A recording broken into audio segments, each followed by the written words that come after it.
brought to you by the Institute of Chartered Secretaries and Administrators of Nigeria, ICSAN.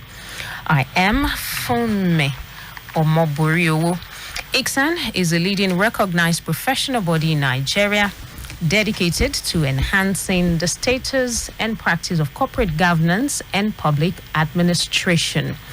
And the Institute is a member of Corporate Secretaries International Association, CSIA, a Hong Kong registered global organization and an affiliate of African Corporate Governance Network. And let me reiterate here that ICSAN is the only professional body authorized in Nigeria to conduct examinations leading to the qualification of chartered secretaries and administrators. Today on the program, we're going to be looking at monitoring of compliance with the code, the roles of FRC, SEC, sectorial regulators, and stakeholders. Our guest this morning is Mr. Femi Adabale, FCIS, member, Public Lecture Committee. He's also managing consultant, FM Adabale Consulting Limited. Good morning, Mr. Adabale. Good morning. All right, good to have you back in the studio. It's been a while. Yes, thank you. All right, also in the studio is Mr. Kaide Ketefe, FCIS, Head of Research, ICSAN. Good morning, Mr. Ketefe. Good morning from me. Good morning to you, all our listeners. Also right here is Mr. Akumefula Ojiji, ACIS, Senior Manager Operations, ICSAN. Good morning, Mr. Ojiji. Good morning, Fumi. Good morning, our listeners. All right, let's take this message. We'll be right back. Hey, Obinna, good to see you. You look so worried. Is everything all right? I'm having serious issues in my company. Balancing the interests of my company's many stakeholders like shareholders, management, customers, financiers, government, and community is giving us a problem. That has to do with corporate governance. Exactly. Then, you need to get in touch with ICSAN. ICSAN? Yeah, Institute of Chartered Secretaries and Administrators of Nigeria. ICSAN. They provide you with seasoned and top-ranking professionals trained to uphold the standards of corporate governance and efficient operations. You can also get in touch with ICSAN if you want to become a chartered secretary and administrator. Contact ICSAN by visiting the website www.icsan.org or call 009 06 601 69. ICSAN, the hub of governance professionals.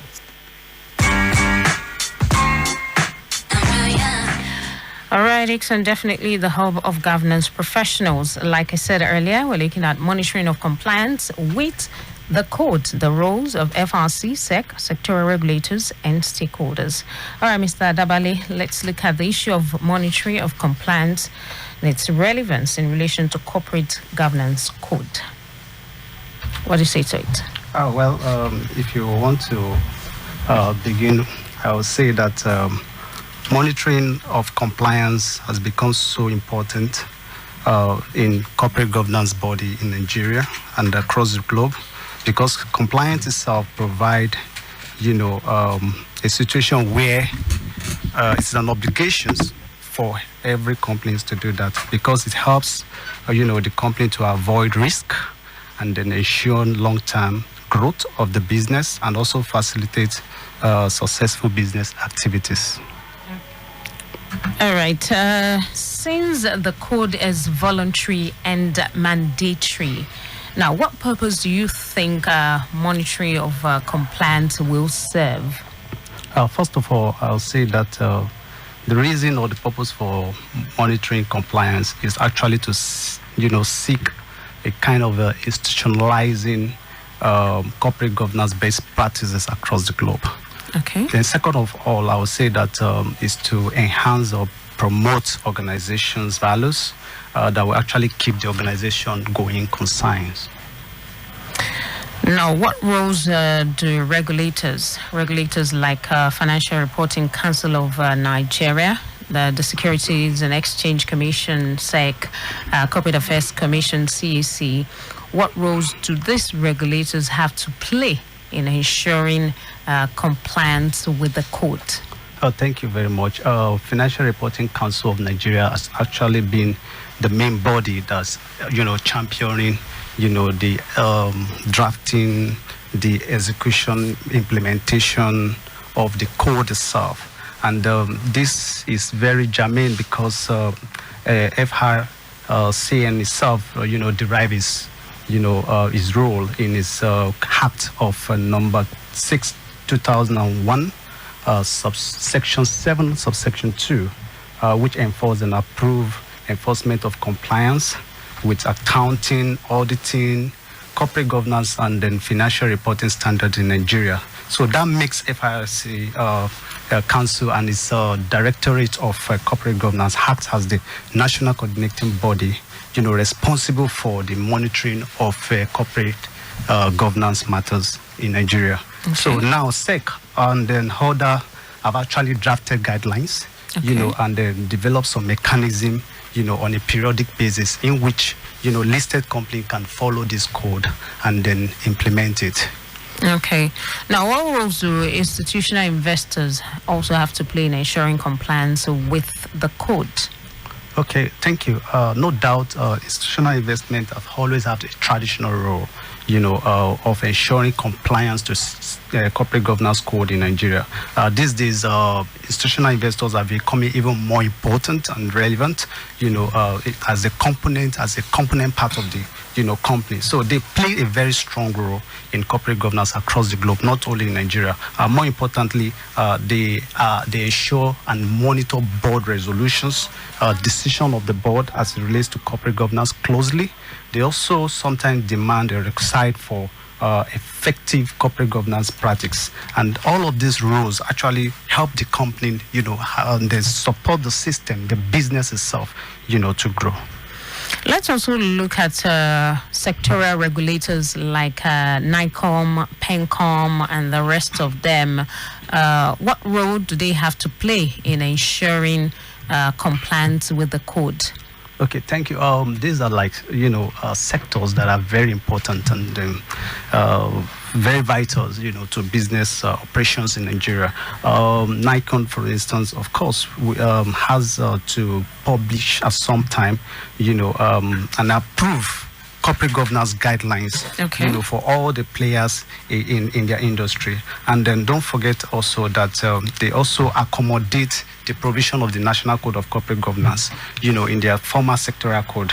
And then, the Act, for instance, of 1997, give them some obligations to ensure the effective administration, supervisions, regulations, and control of insurance businesses in Nigeria, and then to protect, policy orders, and there are also some benefits, to the third parties. So you see that NICOM, for instance, has been doing great work, making sure that insurance companies, comply with the code. The same goes with PENCOM as well. On the other hand, PENCOM has a circular passed by the head of the commission.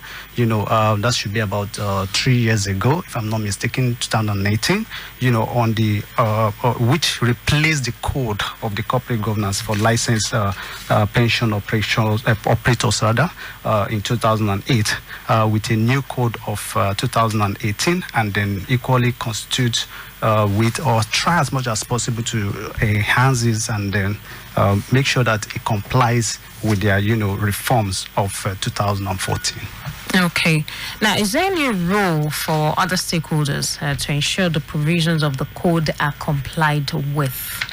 Well, I would say that other stakeholders have, contributory roles, to monitoring compliance of the code in Nigeria. Because their own is contributory because they are not the main drafters and the bodies that should ensure or monitor compliance. Take, for instance, if you want to take other stakeholders, take the board as a whole, you take the directors and the management. These are like internal stakeholders. And more importantly, they're expected to ensure that they give account of the stewardship, to other stakeholders as well, like the account users, investors, who are shareholders, of course, the lenders, the government in terms of tax and all of that. So for them, they are supposed to make sure that the account of their stewardship are actually reported. So part of their role will be that of the reporting of their stewardship in terms of how far for the past 1 year calendars, how they've been able to, make sure that this code has been complied with.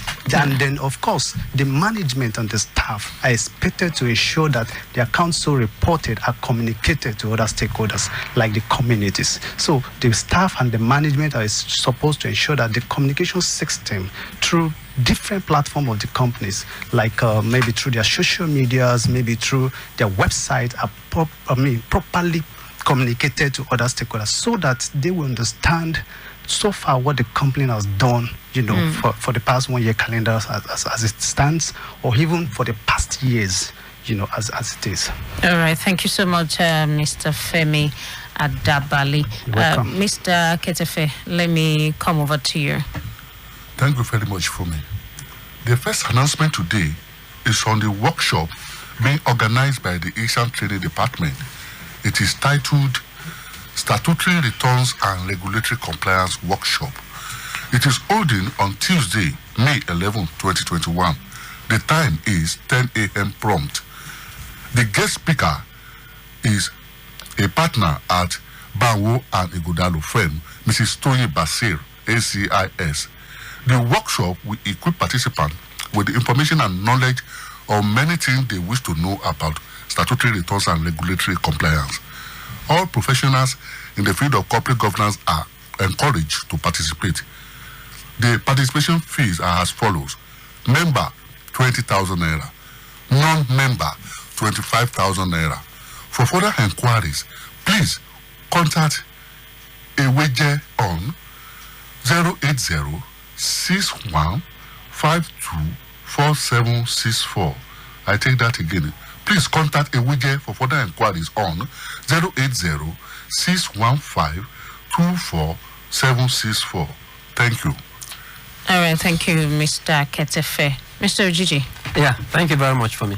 The Institute of Chartered Secretaries and Administrators of Nigeria, ICSAN, is pleased to invite all members and listeners of this program to a corporate governance audit/board evaluation certification training scheduled for 17th, 18th, 19th, and 21st May 2021 from 9 a.m. daily. Now, the essence of this training is to equip the participants with the requisite knowledge and skills required to take advantage of the provisions of the 2018 Nigerian Code of Corporate Governance. Those who attend this training will become certified corporate governance evaluators corporate governance auditors board evaluators. The training fee is 100,000, and for more information you can call Ojiji on 080-23-783-043. Now, the second announcement is that the Institute is also pleased to invite all members and listeners of this program to its 2021 Roundtable on Corporate Governance with the theme, Ethical Governance in the Boardroom, Implications for Stakeholders, under the distinguished chairmanship of His Royal Majesty Igwe Alfred Nemeka Achibe, FCIS, CFRMNI Chairman, Unilever PLC. The guest speaker is Professor Koinsola Ajayi, SAN, Managing Partner, Olaniwon Ajayi, LP, and you have two discussants, namely Dr. Nichi Ezeako, FCIS, Chief Executive Officer, L Values Advisory, and Mrs. Mavi Isibo, Executive Vice Chair, Boys Nigeria. This event is scheduled for Thursday, 28th May 2021, and it's going to be virtual at 10 a.m. For further information, please call Ojiji on 080-23-783-043. All right. Thank you so much, Mr. Kumifula Ojiji, ACIS, Senior Manager Operations, and also Mr. Kade Ketefe, FCIS, Head of Research. And our guest speaker this morning, Mr. Femi Adabale, FCIS, Member Public Lecture Committee, ICSAN, and also Managing Consultant, FM Adabale Consulting Limited. Thank you, gentlemen, for joining us on Corporate Governance Platform. The program returns next week, Wednesday, 10:15 a.m., right here on Equator 9.7 FM. I am Funmi Omoborio. Good morning and enjoy the rest of the day.